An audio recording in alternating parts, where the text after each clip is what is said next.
10ویں روزے کی دعا۔ بسم اللہ الرحمن الرحیم۔ اللہم اجعلنی فیہ من المتوکلین علیک واجعلنی فیہ من الفائزین لدیک واجعلنی فیہ من المقربین الیک بإحسانک یا غایۃ الطالبین۔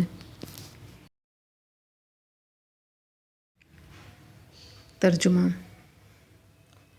اے اللہ، تو مجھے کر دے اپنی ذات پر بھروسہ کرنے والوں میں سے، اور مجھے قرار دے اس ماہ میں ان لوگوں میں سے جو تیرے نزدیک کامیاب ہیں، اور مجھے اس ماہ میں اپنے مقرب بندوں میں شامل فرما۔